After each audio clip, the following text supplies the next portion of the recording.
Up top here is national champion Allison Best. #1 bouldering qualifier now on the wall, Kyra Condie. Does the rose move? Kyra Condie. Allison Best bends those levers and wins this cup. 2 hands and a top for Kyra Condie. National champion, Allison Best!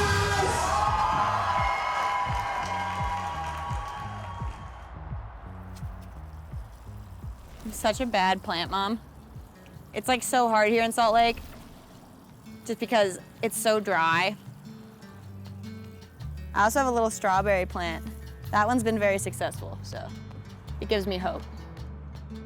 I've never had a friend as close and as good as Allison, and like having her be long distance for this entire time as us being this good of friends is like, I mean, it's still awesome, but it's not quite the same as having them like live in the same place as you, and so I think that's probably what I'm most excited about, is like just actually having her be here.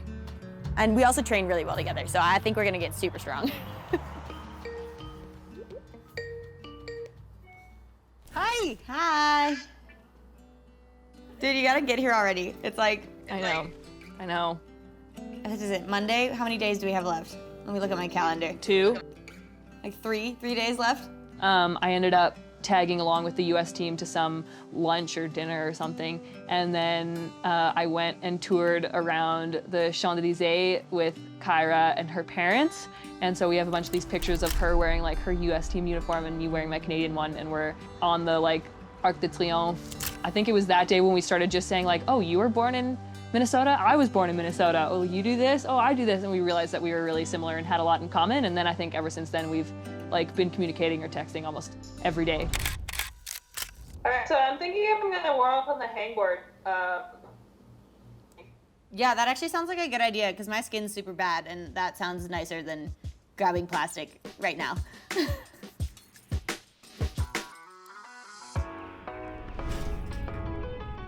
Like my pinky, I got this big flapper on it the other day from like this toe hook climb, and now I'm dying. But I feel actually pretty good. Yeah, I mean, all the stuff you're doing looks super solid. All right, you ready to con, dude? All right, let's do it.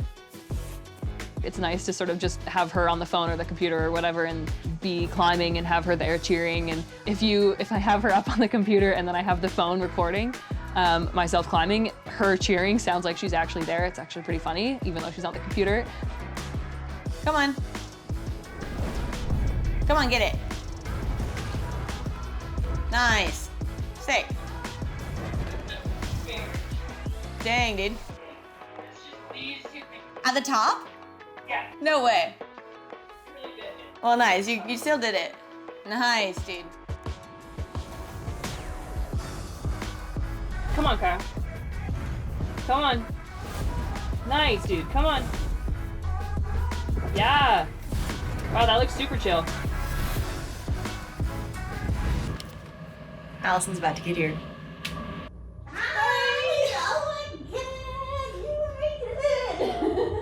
I'm home. Yes!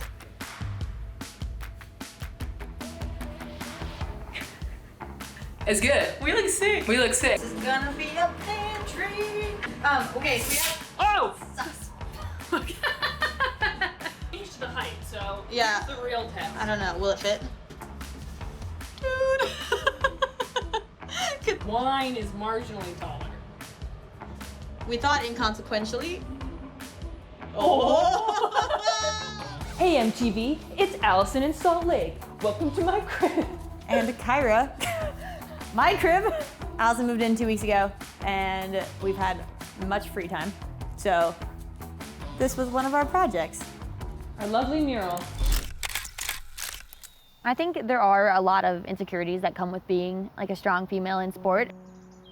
What you look like, how you're climbing, how much you're training, all these things. And I think having somebody who's really supportive and understands those same insecurities has been really helpful, just because I realize that I'm not alone in thinking these things. Yeah, we started Chaucy DMs, which was an Instagram account that we made because we had been getting DMs or comments from mostly men.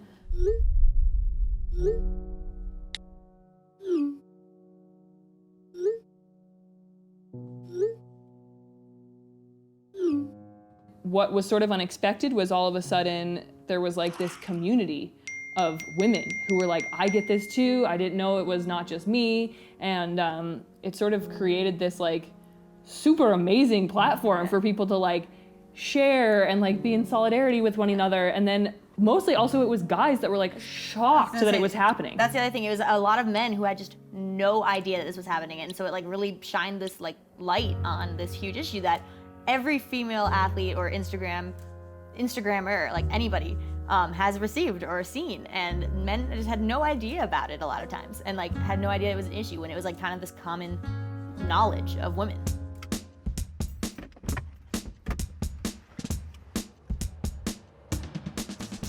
Climbing is an activity that is completely singular. Like it's beyond competitions, like it's just you and whatever you're doing. And you can have the goal and the focus to be completely in the moment and to just be focusing on exactly what you're doing. And it's so easy to just tune out the rest of the world or whatever's going on and just be focusing on what's in front of you.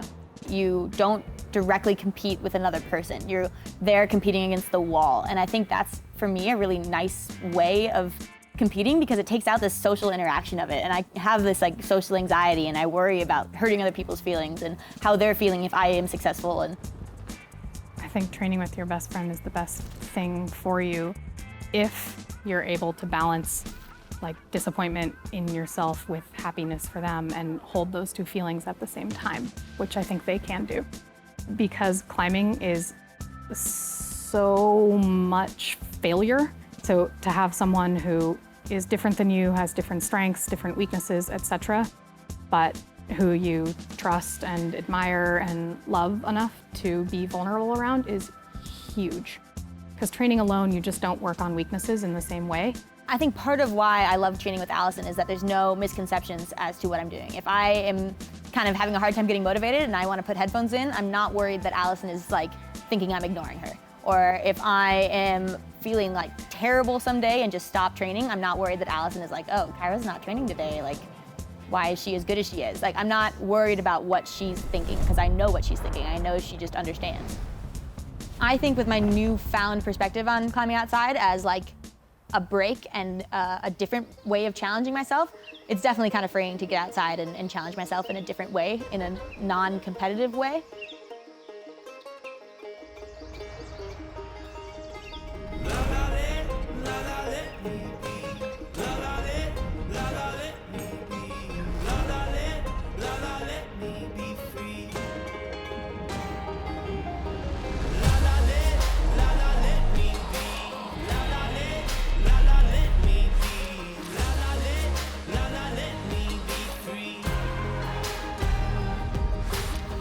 Something that's really special in our sport. Like when athletes go out and they preview a route or a boulder, they're giving each other beta. Like, hey, this is how you should do the boulder. That's what other sport are you trying to help your friend win? To continue that trend and that like culture in climbing is what Kyra and Allison's doing. And I think that our younger generation needs to continue to do that because that is really like to the heart of what our sport is.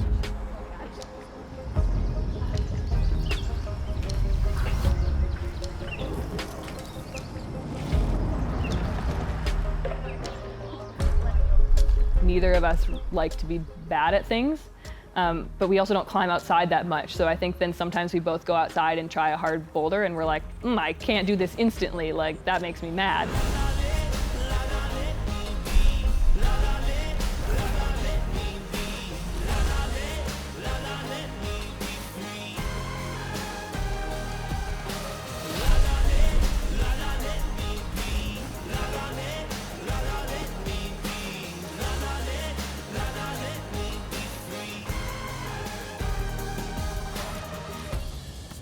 See Kyra and Allison's friendship through competition, you know, something that it's a very individual sport, their friendship be so solid and them being able to push each other, I think it's like certainly an influence to the younger generation. Like, oh, I can compete with my best friend and have a best friend that trains with me and then we go and compete and there's no like weird tension.